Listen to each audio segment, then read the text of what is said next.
ನಮಸ್ತೆ ಎಲ್ರಿಗೂ. ವಿಡಿಯೋದಲ್ಲಿ ಏನಾದರೂ ತಪ್ಪಿದರೆ ಕ್ಷಮಿಸ್ಬಿಡಿ. ಐ ಹೋಪ್ ಎಲ್ಲರೂ ಚೆನ್ನಾಗಿದ್ದೀರಾ ಅಂತ ಅಂದ್ಕೊಂಡಿದ್ದೀನಿ. ನಾನು ಕೂಡ ತುಂಬ ಚೆನ್ನಾಗಿದ್ದೀನಿ.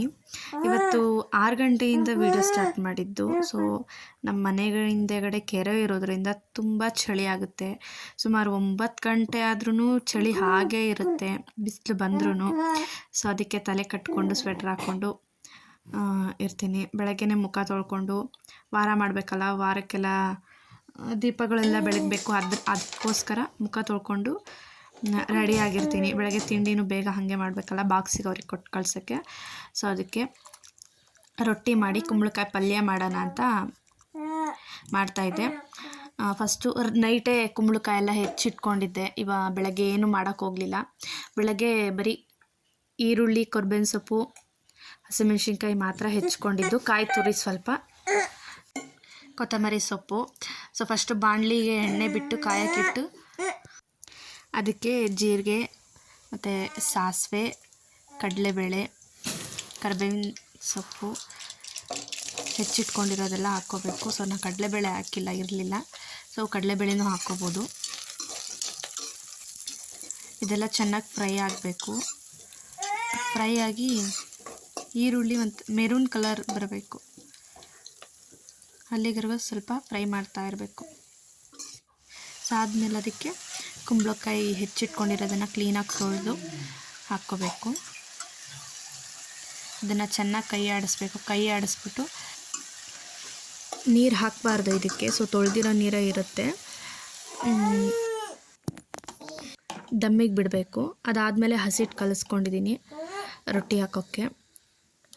ಅಂದರೆ 1 ಕಪ್ ಗೋಧಿ ಹಿಟ್ಟಿಗೆ 1 ಕಪ್ ಅಕ್ಕಿ ಹಿಟ್ಟು. ಸೊ ಆ ಲೆವೆಲಲ್ಲಿ ನಾನು 3 ಕಪ್ ಹಾಕ್ಕೊಂಡಿದ್ದೀನಿ. ಸೊ ನಮ್ಗೆ 4 ಜನಕ್ಕೆ ಬೇಕಲ್ಲ ಅಂತ. ನಿಮ್ಗೆ ಎಷ್ಟು ಜನ ಇರ್ತೀರೋ ಅದ್ರ ಇದಕ್ಕೆ ಕನ್ಸಿಸ್ಟೆನ್ಸಿಗೆ ನೋಡಿಕೊಂಡು ಹಾಕ್ಕೋಬೋದು. ಗಂಟುಗಳಿಲ್ದಂಗೆ ಕ್ಲೀನಾಗಿ ಯಾವ ಗಟ್ಟಿ ಬೇಕೋ, ತೆಳ್ಳಗೆ ಬೇಕೋ, ಯಾವ ಕನ್ಸಿಸ್ಟೆಂಟಲ್ಲಿ ಬೇಕೋ ಆ ಕನ್ಸಿಸ್ಟೆನ್ಸಿಗೆ ಹಿಟ್ಟನ್ನ ರೆಡಿ ಮಾಡ್ಕೊಂಡು ಮಡಿಕೊಂಡಿರಬೇಕು. ಅದು ಹಾಕೋ ಅಷ್ಟೊತ್ತಿಗೆ ಕುಂಬಳಕಾಯಿ ಬೆಂದಿತ್ತು. ಸೊ ಅದನ್ನು ಚೆನ್ನಾಗಿ ಕಲಿಸ್ಬಿಟ್ಟು ಇದಕ್ಕೆ ಕಾಯಿ ತುರಿ ಕಾಯಿ ತುರಿನೂ ಹಾಕ್ತಾರೆ. ಸೊ ಕಾಯಿ ತುರಿ ಹಾಕಲಿಲ್ಲ ನಾನು. ಸ್ವಲ್ಪ ಉಪ್ಪು ಹಾಕ್ಕೋಬೇಕು, ರುಚಿಗೆ ಎಷ್ಟು ಬೇಕೋ ಅಷ್ಟು ಉಪ್ಪು ಹಾಕ್ಕೊಂಡಾದ್ಮೇಲೆ ಮತ್ತೆ ಕೈ ಆಡಬೇಕು. ಅಕಸ್ಮಾತ್ ತಳ ಕಟ್ತಾ ಇದೆ ಅಂದಾಗ ಮಾತ್ರ ಚಿಕ್ಕ ಲೋಟದಲ್ಲಿ ಅರ್ಧ ಲೋಟ ನೀರು ಮಾತ್ರ ಹಾಕಬೇಕು. ಹಾಕ್ಬಿಟ್ಟು ಚೆನ್ನಾಗಿ ಕೈ ಆಡಿ, ಬೆಂದಿಲ್ಲ ಅಂದರೆ ಇನ್ನೂ ಒಂದು 10 ನಿಮಿಷ ಬೇಯೋದಕ್ಕೆ ಬಿಡಬೇಕು. ಅದಾದಮೇಲೆ ಅದಕ್ಕೆ ಸ್ವಲ್ಪ ಕೊತ್ತಂಬರಿ ಹಾಕಿದ್ರೆ ಆಗುತ್ತೆ. ಮತ್ತು ವಾರಕ್ಕೆ ದೇವ್ರ ಸಾಮಾನೆಲ್ಲ ತೊಳ್ಕೊಂಬಂದಿಟ್ಟೆ. ಅವರು ದೀಪ ಹಚ್ಬಿಟ್ಟು ಹೋಗ್ತಾರೆ ಅಂತ ಅಂದ್ಬಿಟ್ಟು. ಇಲ್ಲಿ ನಮ್ಮ ಪೈಕಿಯಲ್ಲಿ ಹೆಣ್ಮಕ್ಳು ದೀಪ ಹಚ್ಚಾಗಿಲ್ಲ, ಗಂಡು ಮಕ್ಕಳು ದೀಪ ಹಚ್ಚೋದು. ಸೊ ಅದಕ್ಕೆ ಅವರೇ ದೀಪ ಹಚ್ಬಿಟ್ಟು ಹೋಗ್ತಾರೆ, ಇಲ್ಲಾಂದರೆ ನಮ್ಮ ಅತ್ತೆ ಹಚ್ತಾರೆ. ನಾವು ಹಚ್ಚೋ ಆಗಿಲ್ಲ ಅಂತ ನಡೆಸ್ಕೊಂಬಂದಿದ್ದಾರೆ, ಹಚ್ಚಬಾರ್ದು ಅಂತ ಹೇಳ್ತಾರೆ. ಸೊ ಹಾಗಾಗಿ ನಾವು ಬರೀ ಊದ್ಗಡ್ಡೆ ಬೆಳಗ್ತೀವಿ ಅಷ್ಟೇ, ಪೂಜೆ ಮಾಡಿ. ದೇವ್ರ ದೀಪ ಅವರೇ ಹಚ್ತಾರೆ. ಬಾಗಿಲಿಗೆಲ್ಲ ಹಂಗೆ ಅರಿಶಿನ ಕುಂಕುಮ ಎಲ್ಲ ಇಟ್ಟು ರೆಡಿ ಮಾಡಿಕೊಟ್ಟೆ.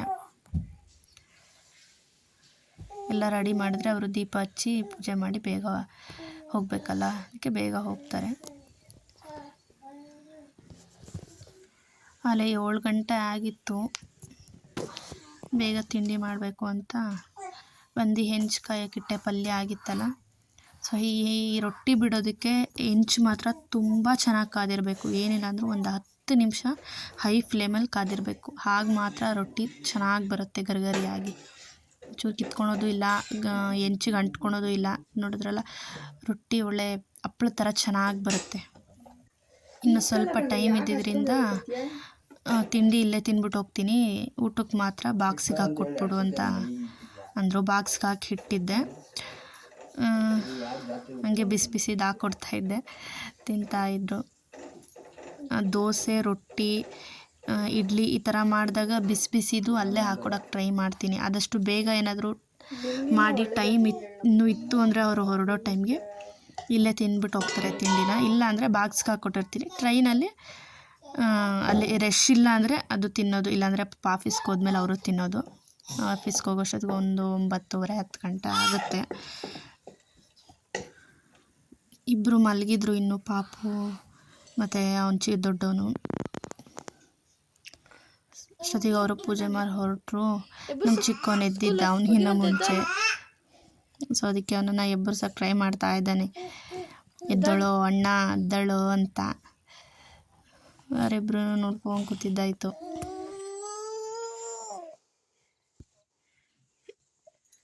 ಸ್ಕೂಲ್ಗೆ ಹೋಗಿ ಎದ್ದಳೋ. ಆಮೇಲೆ ಹಂಗೋ ಹಿಂಗೋ ಮಾಡಿ ಎಬ್ಬರಿಸಿ ಸಮಾಧಾನ ಮಾಡಿ ಅವನಿಗೂ ಸ್ನಾನ ಮಾಡಿಸ್ದೆ. ಬಿಸಿನೀರಿತ್ತಲ್ಲ ಅಂದ್ಬಿಟ್ಟು ರೆಡಿ ಆದ ಅವನು ಸ್ಕೂಲಿಗೆ ಹೊರಡೋಕ್ಕೆ. ನಾನು ಹಾಗೆ ಬಿಸಿನೀರಿದ್ದಿದ್ದೆ ಮತ್ತೆ ಮುಖ ತೊಳ್ಕೊಂಡು ಬಂದಮೇಲೆ ಹಂಗೆ ದೇವ್ರಿಗೆ ಕೈ ಮುಗಿದು ವಿಭೂತಿ ಇಟ್ಕೊಂಡು ಅವನ ಜೊತೆನೇ ತಿಂಡಿ ತಿಂದ್ಬಿಡೋಣ ಅಂತ. ಮತ್ತು ತೋಟದ ಹತ್ರ ಬೇರೆ ಹೋಗ್ಬೇಕಿತ್ತು. ಪಾಪನು ಅಳ್ತಿದ್ದ. ಅವನಿಗೂ ಹಂಗೆ ವಿಭೂತಿ ಇಟ್ಟು, ಒಂದು ವಿಭೂತಿ ಇಡಲಿಲ್ಲ ಅಂದರೆ ಅಂತಿರ್ತಾನೆ. ಸೊ ಅವನಿಗೂ ವಿಭೂತಿ ಇಟ್ಟು, ನನಗೆ ವಿಭೂತಿ ಇಕ್ಕಿಸ್ಕೊಳೋದು ಅಂದರೆ ತುಂಬ ಇಷ್ಟ. ನಾನು ಯಾವಾಗಾರ ಇಕ್ಕೊಂತಿರಲಿ ಅವನು ನನಗೂ ಇಕ್ಕು ಅಂತ ತೋರಿಸ್ತಾನೆ.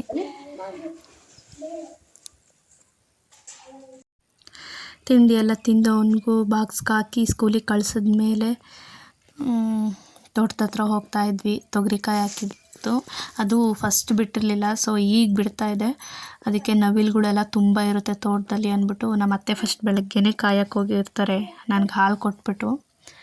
ಆಮೇಲೆ ನಾನು ಹೋದರೆ ಆವಾಗೊಂದು ಸ್ವಲ್ಪ ಹೊತ್ತು ಅಲ್ಲೇ ಕೂತಿದ್ದು ಮಾತಾಡಿಕೊಂಡು ಅವರು ಸ್ವಲ್ಪ ಸುತ್ತಮುತ್ತ ಎಲ್ಲ ಓಡಾಡ್ಕೊಂಡು ಬರ್ತಾರೆ ತೋಟದಲ್ಲಿ. ನಾನು ಅಲ್ಲೇ ಕೂತಿರ್ತೀನಿ, ಪಾಪನ ಇಟ್ಕೊಂಡು ಎಲ್ಲೂ ಹೋಗಲ್ಲ. ಸ್ವಲ್ಪ ಹೊತ್ತು ಅಲ್ಲೇ ಅವನ ಜೊತೆ ಆಟ ಆಡ್ತಾ ಇರ್ತೀನಿ.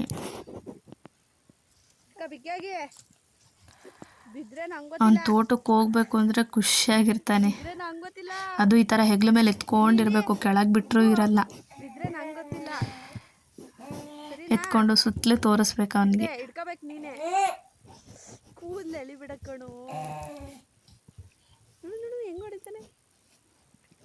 ಈಗ ಚಿಕ್ಕದಾಗಿ ಒಂದು 80-100 ಅಡಿಕೆ ಗಿಡ ಇಟ್ಟಿದ್ದೀವಿ. ಚಿಕ್ಕ ಅಡಿಕೆ ಗಿಡ ಇನ್ನೂ.